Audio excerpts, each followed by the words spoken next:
వేల మందిని ప్రొఫెషనల్స్ గా మార్చిన ఇనోమాటిక్స్ తో మీరు కూడా మీ డ్రీమ్ కెరియర్ ని ఇప్పుడే స్టార్ట్ చేయండి.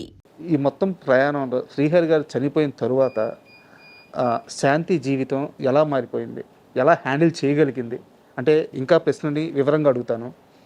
ఇద్దరు చిన్న బిడ్డలు అప్పుడు అంటే మీ క్షేమం కోరే చుట్టూ ఉన్న బంధువులు ఎవరు లేరు, సపోర్ట్ ఎవరు లేరు. ఒక రకంగా చెప్పాలంటే మీ ముగ్గురు మిగిలిపోయారట ఒంటరిగా. మీకా బయట ప్రపంచం తెలియదు.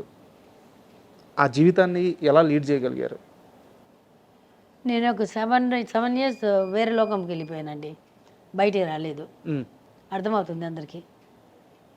ఒకరోజు మా పెద్ద బాబు చిన్న బాబు వచ్చి కూర్చొని ఈ సోఫా మీదనే కూర్చొని, అమ్మ 7 years చూసావు, ఎవరైనా ఒక్క వాళ్ళు వచ్చి చూసారా మనల్ని?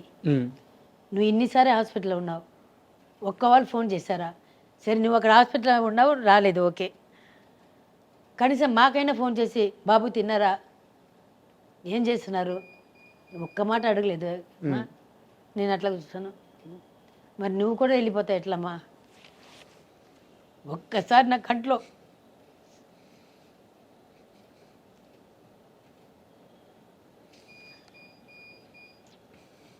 Sorry madam. ఆ రోజు అనుకున్నాను, అవును కదా, మనకే ఎవరు లేదు, మనమే మన పిల్లల్ని చూసుకోవాలి. ఆ రోజు నుంచి ఇప్పటిదాకా వాళ్ళు ఏం చెప్తే అది వింటా నేను. నా పిల్లలు ఇద్దరు, అమ్మ మాకు ఇది నచ్చలేదంటే నేను చేయను, అది ఇంక్లూడింగ్ మా డ్రెస్. ఇప్పుడు రాగానే మా బాబు చెప్పాడు, అమ్మ సూపర్గా ఉందని చెప్పాడు. ఈవెన్ డ్రెస్ విషయంలో కూడా నేను వేసుకొని వచ్చి వాళ్ళని అడుగుతాను, అమ్మ దిస్ ఇస్ ఓకే అంటాను, అంటే మార్చేస్తాను. వాళ్ళకి నచ్చిందే చేస్తున్నాను, వాళ్ళకి నచ్చిందే చేస్తాను. ఏ విషయంలో కానీ వాళ్ళు ఇప్పటికి వాళ్ళ తిండి విషయం నుంచి ఇంకా ఫ్యూచర్లో వాళ్ళ పెళ్లి విషయం కూడా, వాళ్ళు లవ్ చేసిన పిల్లల్ని పెళ్లి చేసి పెడతాను. అది డబ్బులు ఉన్న అమ్మయ్య, డబ్బులు లేదన్నమయ్య, నాకు డబ్బులు లేకపోయినా సరే ఏదో ఒక అమ్మాయిని చూసి అమ్మ నాకు ఈ అమ్మాయి నచ్చింది, ఈ అమ్మాయిని పెళ్లి చేసుకున్నా అంటే హ్యాపీగా పెళ్లి చేసి పెడతాను. ఇద్దరికి క్యాష్ గిస్ట్ అసలు ఏం చూడను. వాళ్ళ సంతోషం ఒక్కటే నాకు ఇప్పుడు కావాలి, ఇంకేం లేదు నాకు లైఫ్లో. వాళ్ళిద్దరే ప్రపంచం. ఎస్, వాళ్ళిద్దరూ అట్లాగే చూసుకుంటారు. నాకు నేను కొన్ని ట్యాబ్లెట్స్ వేసుకోవాలి, టైంకి తీసుకొచ్చి పెడతారు, పెట్టి వేసుకోకపోతే గొడవ చేస్తారు. లేకపోతే పైనుంచి ఫోన్ వస్తుంది, వేసుకున్నావా, నేను తినేసి వేసుకుంటాను, ఏదో టీవీలు గీవీలు అట్లా కూర్చొని వేసుకున్నావా, లేదా నాకు 10 సార్లు ఫోన్ వస్తుంది, అదే వేసుకొని మళ్ళీ కిందికి వచ్చి మళ్ళీ వచ్చి ఫస్ట్ తినేసి ఇది వేసుకొని చెప్పేసి వెళ్తారు. సో వాళ్ళు ఉన్నారు నాకు, ఇంకా వచ్చు నా కోడలు నన్ను చూసుకుంటున్నారు, నమ్మకం నాకు ఉంది. అంటే మీ పిల్లలు మేఘాంష్ కానీ లేకుంటే శశాంక్ కానీ వీరిద్దరి విషయంలో అద్భుతమైన విషయం ఏంటంటే, మేము యాజ్ ఎ జర్నలిస్ట్గా, సినిమా జర్నలిస్ట్గా చూస్తుంటాం కదా మేడం, స్టార్ కిడ్స్ ఆ వివాదంలోనో ఈ వివాదంలోనో ఆ పబ్బుల్లోనో ఈ పార్టీల్లోనో ఇబ్బంది పడుతూ, పేరెంట్స్ని ఇబ్బంది పెడుతూ రకరకాల విషయాలు జరుగుతూ ఉంటాయి. శ్రీహరి గారు ఉన్నప్పుడు ఆయన చనిపోయి ఇప్పటికి ఒక 13 సంవత్సరాలు అవుతుంది, 14 years అవుతుంది. ఏ రోజు కూడా శ్రీహరి గారి పిల్లలు ఇలా అని ఒక్క చెడు వార్త, ఒక్క చెడు మాట, ఒక్క వార్త కూడా ఎక్కడా రాలేదు. అది ఆయన పెంపకమో, ఆయన బ్లెస్సింగ్సో లేకుంటే మీ బ్లెస్సింగ్సో తెలియదు. కానీ నేను ఒక్కటి పిల్లలు చెప్తుంటాను, మీరు ఏదైనా చేయండి. ఇప్పుడు నేను చెప్పాను లవ్ విషయంలో వచ్చి బాగా అగేన్స్ట్, వాళ్ళకి వచ్చి వాళ్ళ క్యాస్ట్లోనే పెళ్లి చేసి పెట్టాలని ఒక కోరిక ఉండింది. మాది లవ్ మ్యారేజ్ కాబట్టి అది జరగలేదు. కానీ మేమిద్దరు సేమ్ క్యాస్ట్. పెళ్ళి పెద్ద బాబు పుట్టేదాకా తెలియదు. ఆయన నాకు అడగలేదు ఏం క్యాస్ట్ అని, నేను ఆయన ఏం క్యాస్ట్ అని అడగలేదు. తర్వాత ఈ ముస్లిమ్స్ ఉంటారు కదా, అది అని చెప్పేసి కనుక్కుంటే, ఎందుకంటే మా అమ్మ ఒక క్యాస్ట్, మా నాన్న ఒక క్యాస్ట్, అడుగుతుంటే అప్పుడు తెలిసింది సేమ్ క్యాస్ట్. అన్ని సంవత్సరాలు ప్రేమించుకున్నారు, పెళ్ళి ఎప్పుడు మీ ఇద్దరి మధ్య క్యాస్ట్ ప్రస్తావన రాలేదు. పెద్ద బాబు పుట్టేదాకా మాకు తెలియదు. ఇంచుమించు 7 సంవత్సరాలా? 7 సంవత్సరం 7 years 7 years మాకు తెలీదు. అబ్బా, ఆయన అడగలేదు ఎప్పుడు, నేను ఆయన అడగలేదు.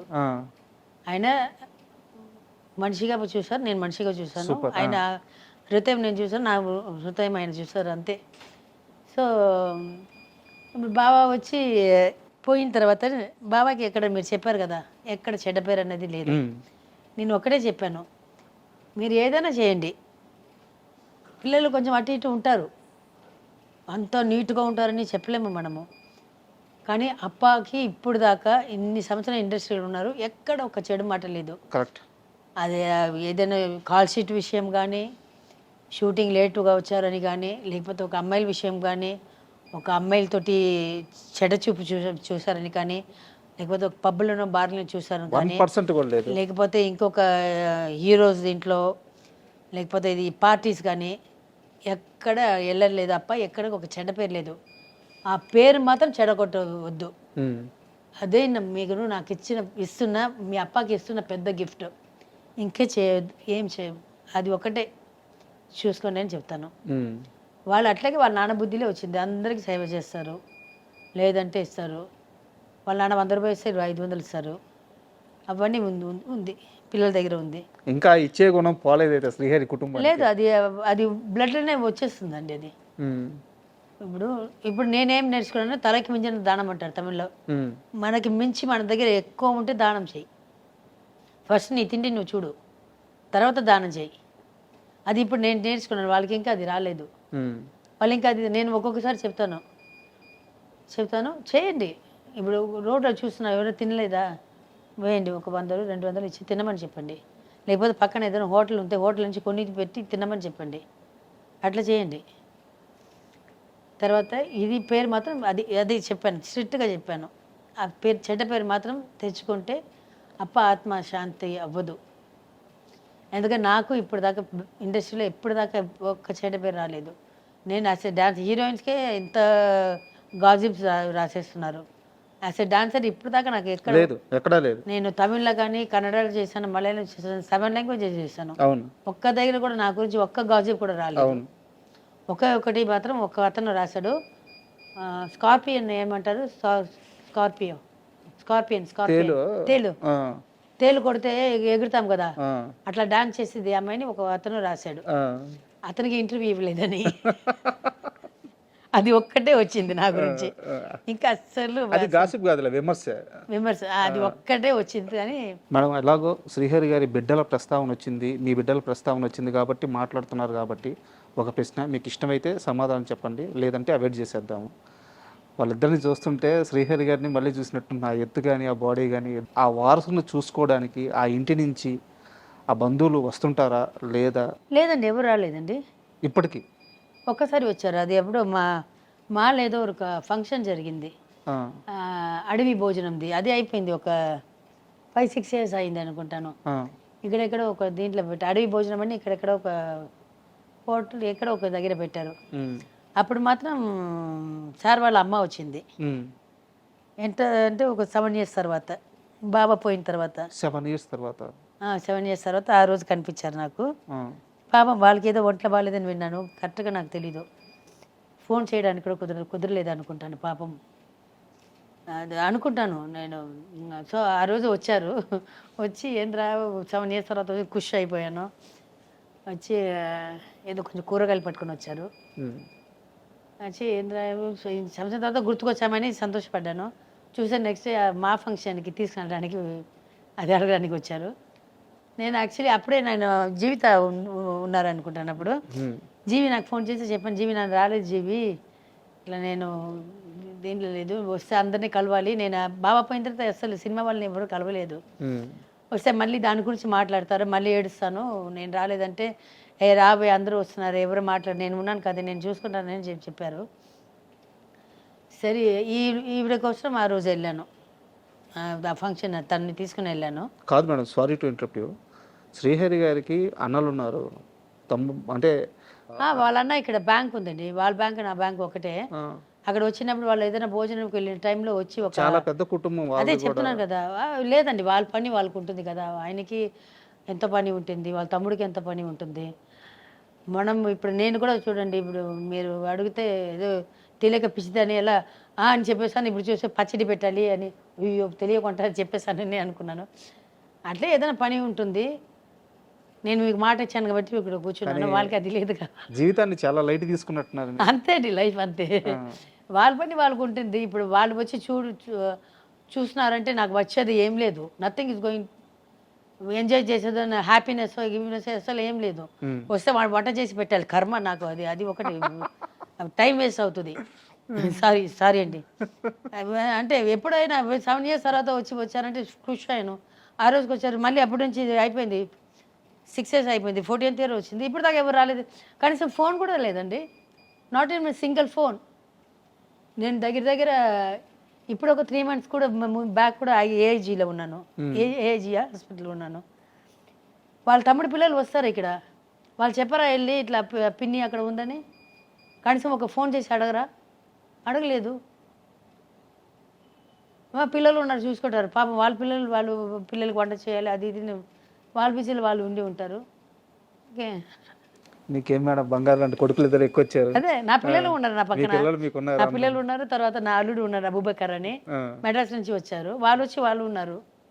అండ్ ఇక్కడ నేను గమనించింది ఏంటంటే శ్రీహరి గారికి ఎవరైతే అప్పటి మేకప్ ఆర్టిస్ట్ ఉన్నారో ఆయన ఇప్పటికీ మీ కుటుంబాన్ని అలాగే కాసు. ఆయన మేకప్ మ్యాన్ కాదండి, మేడం ఆయన మా పిల్లలకి బాబాయ్, నా తోడు పుట్టిన అన్నానికి సమమం ఆయన భాస్కర్ రెడ్డి.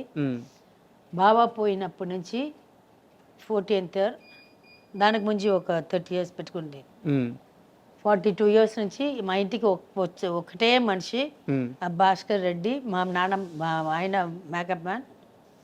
తర్వాత బాబుకి చిన్న బాబుకి వచ్చి ఫస్ట్ 2 సినిమాలు ఆయనే చేశారు.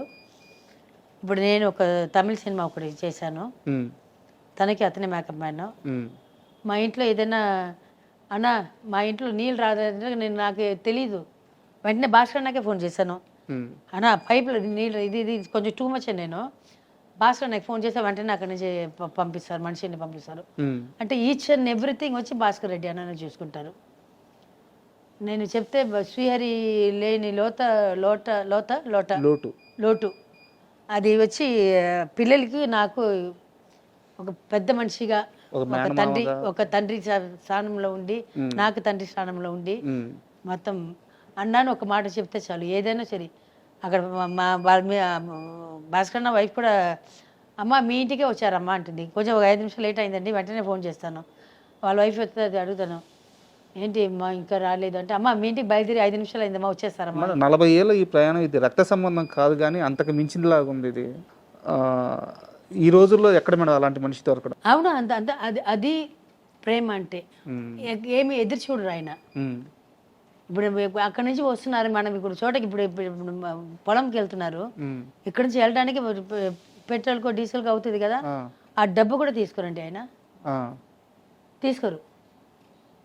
అది శ్రీహరి గారి మీద ఉన్న ప్రేమ ఎలాగ ఉన్నాను. అవును, శ్రీహరి గారి మీద ఉన్న ప్రేమ, మా ఫ్యామిలీ మీద ఉన్న ప్రేమ, మా మీద ఉన్న అభిమానం, ప్రేమ అన్నీ. శ్రీహరి గారు చనిపోయిన తర్వాత చాలామంది ఏంటంటే ఆయన జాండీస్ వల్ల చనిపోయారని చెప్పేసి చాలామంది మాట్లాడారు. కానీ నిజానికి మీరు మాట్లాడేటప్పుడు చాలా ఇంటర్వ్యూలో జాండీస్ వల్ల కాదు, జాండీస్ అప్పటికే తగ్గిపోయినాయి, హాస్పిటల్లో చేసిన ట్రీట్మెంట్ వల్ల చనిపోయారు అని చెప్పేసి చెప్పారు. మీకు కావాలంటే ఇక్కడ కిమ్స్ హాస్పిటల్ వెళ్తే ఆయన ఇది ఇస్తారు, మీరు డౌట్ ఉంటే ఆయన జాండీస్ తగ్గిపోయిందా లేదనేది కిమ్స్ హాస్పిటల్ రిపోర్ట్స్ చూస్తే తెలిసిపోతుంది. తర్వాత బాంబేలో వెళ్ళినప్పుడు అక్కడ ఇప్పుడు దాకా మాకు రిపోర్ట్స్ రాలేదు, ఇవ్వలేదు. అది యాక్చువల్లీ బాబాకి జాండీస్ తగ్గిపోయింది, బట్ జాండీస్ తగ్గిపోయినా మీరు 6 months సేమ్ ఫుడ్ వాడాలి, ఉప్పు లేకుండా నూనె లేకుండా, కొన్ని వెజిటబుల్స్, నాన్ వెజ్ వాడకూడదు, ముట్టుకోకూడదు, ఇవన్నీ సేమ్ ప్రాసెస్. దాని మీదనే వెళ్తున్నారు ఆయన. ఎందుకంటే నేను 24 hours ఆయన పక్కనే ఉన్నాను. ఇక్కడ షూటింగ్ వెళ్తే కూడా ఒక్కొక్కసారి పిల్లలు స్కూల్కి వెళ్తే ఇది చేస్తాను, ఇదైంది. అక్కడ వెళ్ళినప్పుడు మంచిగా షూటింగ్ వెళ్ళి వచ్చారు. అంటే దానికి ముందు 1 week బ్యాక్ బాబా హాస్పిటల్ అడ్మిట్ అయ్యి వచ్చారు. ఫుడ్ అలర్జీ ఏదో అయింది, అడ్మిట్ అయ్యి వచ్చారు. ఆయన చిన్న జ్వరం అంటే కూడా ఎక్కువ భయపడతారు బాబా, ఒక ఫీవర్ కూడా తట్టుకోలేరు ఆయనకు. ఒక హెడేక్ అంటే ఇంకా చాలా పెద్ద ఇది ఏమంటారు, మొత్తం డాక్టర్స్ అందరూ ఇంట్లో ఉంటారు, అంత ఇది బాడీ పెద్దది. కానీ ఆయన నొప్పి గిప్పి అని తట్టుకోలేరు బాబా, తట్టుకోలేరు ఆయన. అక్కడ జ్వరం అని వెళ్ళారు హాస్పిటల్కి. వెళ్తే వీళ్ళు ఏదైనా చెప్పి ముందు జాండీస్ ఉందని ఏదైనా చెప్పి ఉంటారో ఏమో తెలియదు, కానీ రాంగ్ ఇంజెక్షన్ ఇచ్చేశారు. లేకపోతే బ్లడ్లో నోట్లో అన్నీ చెవులో ముక్కులో అని బ్లడ్ రాదు కదా. కొంతకాలం తర్వాత హార్ట్ అటాక్లో అంత బ్లడ్ వస్తుందా? లేదు. మంచం నిండిపోయి కిందంతా బ్లడ్ వస్తుందా? బెడ్ మొత్తం ఫుల్ అయిపోయింది, కిందంతా ఫుల్ బ్లడ్, ఎట్లా వస్తుంది? బ్లడ్ వామిటింగ్ ఎట్లా అవుతుంది? కరెక్ట్. కేసు వేయమన్నారు. కేసు వేస్తే నేను చెప్పాను కదా నా పరిస్థితి ఇట్లా ఉంది, ఇద్దరు పిల్లల్ని ఎవరి దగ్గర వదిలేసి వెళ్తాను? వాళ్ళు చెప్పినప్పుడంతా అక్కడే ఫ్లై చేయాలి. తర్వాత మనీ ప్రాబ్లం ఒకటి, వీళ్ళు ఎప్పుడు చెప్తారో తెలియదు. ఆ సమయంలో మన దగ్గర డబ్బులు ఉందా లేదా తెలియదు. వెళ్ళి ఫ్లై చేయాలి, వెళ్ళి అక్కడ ఉండాలి, ముడి చూసుకోవాలి. పిల్లల్ని చూసుకోవడానికి ఎవరు లేదు. ఇస్తే ఏదో కొన్ని లక్షలు ఇస్తారు. బాబాయే పోయారు, మనిషే పోయారు, ఇంకేముంది మనకి? కానీ ఆ రోజు శ్రీహరి గారిని ఆ హాస్పిటల్ నుంచి బయటికి తీసుకురావడానికి మీరు ఎంతో మందికి ఫోన్ చేస్తే సరైన రెస్పాన్స్ రాలేదు. ఏ ఒక్కరు సహాయం చేస్తున్నా శ్రీహరి గారిని బయటికి ఆ హాస్పిటల్ నుంచి బయటికి తీసుకొచ్చేస్తుంటే ఇంత నష్టం జరిగేది కాదు అంటారు, నిజమేనా?